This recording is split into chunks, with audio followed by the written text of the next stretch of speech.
మాజీ ప్రధాని రాజీవ్ గాంధీ 34వ వర్ధంతి సందర్భంగా భూపాలపల్లిలో యువజన కాంగ్రెస్ జిల్లా అధ్యక్షుడు భట్టు కరుణాకర్ ఆధ్వర్యంలో స్థానిక రాజీవ్ గాంధీ విగ్రహం వద్ద ఏర్పాటు చేసిన కార్యక్రమానికి ముఖ్య అతిథిగా ఎమ్మెల్యే గండ్ర సత్యనారాయణరావు హాజరయ్యారు. ముందుగా రాజీవ్ గాంధీ విగ్రహానికి ఎమ్మెల్యే పూలమాలలు వేశారు. అనంతరం ఎమ్మెల్యే మీడియాతో మాట్లాడుతూ మన దేశ సమైక్యత సమగ్రతను కాపాడిన గొప్ప ప్రధాని రాజీవ్ గాంధీ అని అన్నారు.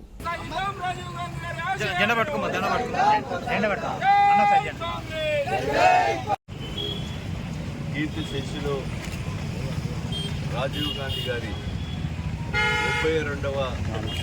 34వ వర్ధంతి సందర్భంగా భారతదేశ వ్యాప్తంగా ఈరోజు అన్నదాన కార్యక్రమాలు, అదేవిధంగా పండ్ల పంపిణీ,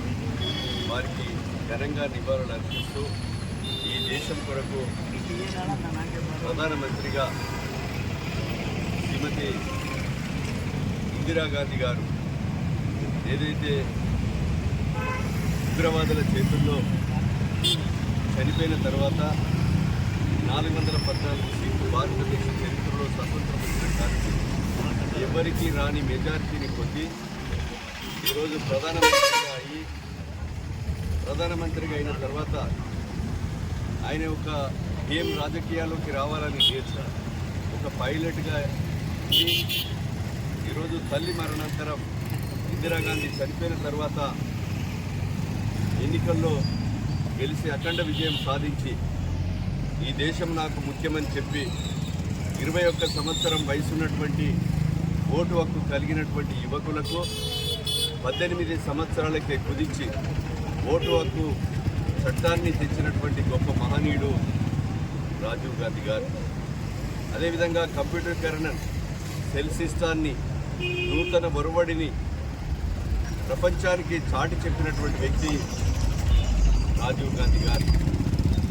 అదేవిధంగా రాజీవ్ గాంధీ గారి మరణం ఈరోజు తీరని లోటు, ఇందిరాగాంధీ మరణం తీరని లోటు కనుక వారు ఈరోజు పెరంబదూరులో ఏదైతే ఆత్మాహుతి దళం వచ్చి మరి ఇందిరాగాంధీ కుటుంబాన్ని మట్టు కనిపించాలని దానికి చంపడానికి కారణం కూడా, పెరంబదూరులో రాజీవ్ గాంధీని చంపడానికి కారణం కూడా ఆనాడు పాకిస్తాన్ దేశం ఎదురు తిరిగినప్పుడు ఇందిరాగాంధీ చెప్పింది,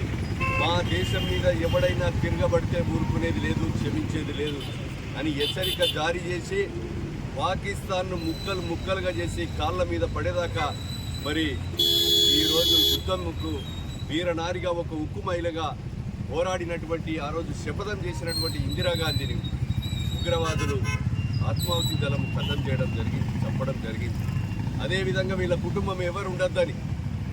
రాజీవ్ గాంధీ ప్రధానమంత్రి అయిన తర్వాత ఆత్మాహుతి దళం పెరంబదూరులో బాంబు బ్లాస్టింగ్లో ఆయన్ను చంపడం జరిగింది. కనుక ఈరోజు రాజీవ్ గాంధీ కుమారుడు రాహుల్ గాంధీ కూడా 2 సార్లు ప్రధానమంత్రిగా అవకాశం వచ్చినా ఈ దేశం నాకు ముఖ్యమని ఒక సంస్కరణ కర్తకు మన్మోహన్ సింగ్కు ప్రధానమంత్రికి అవకాశం ఇచ్చి కన్యాకుమారి నుంచి కాశ్మీర్ వరకు పాదయాత్ర చేసి ఈరోజు దేశం నాకు ముఖ్యమని చెప్పి రాజీవ్ గాంధీ కుమారుడు రాహుల్ గాంధీ కూడా ఈ దేశం కొరకు వాళ్ళ కుటుంబము త్యాగం చేసినటువంటి గొప్ప కుటుంబం. స్వతంత్ర పోరాటం నుంచి ఈరోజు అనేక సంస్కరణలు, ఒరబడిలను దేశంలో ఉన్నటువంటి బడుగులకు, బలహీన వర్గాలకు, పేదలకు ప్రభుత్వ భూములకు పట్టాలిచ్చి హక్కులు కల్పించి ప్రైవేటు బ్యాంకులను వాణిజ్య బ్యాంకులుగా తీర్చిదిద్దడమే కాకుండా పేద ప్రజలకు రుణ సౌకర్యాలు కల్పించి ఈ దేశం బాగుండాలనేటువంటి ఒక సిద్ధాంతంతో పోరాడినటువంటి కుటుంబం అది నెహ్రూ కుటుంబం నుంచి ఇందిరాగాంధీ, రాజీవ్ గాంధీ, ఇప్పుడు రాహుల్ గాంధీ వారి యొక్క ఆశయాలను కొనసాగించే దిశలో ఈరోజు పార్టీని, ప్రభుత్వాలను మరి ప్రశ్నిస్తూ ఇప్పుడున్నటువంటి వ్యవస్థను నడుపుతూ ఉన్నారు తప్ప ఈరోజు యుద్ధంలో భారతదేశంలో ప్రధాని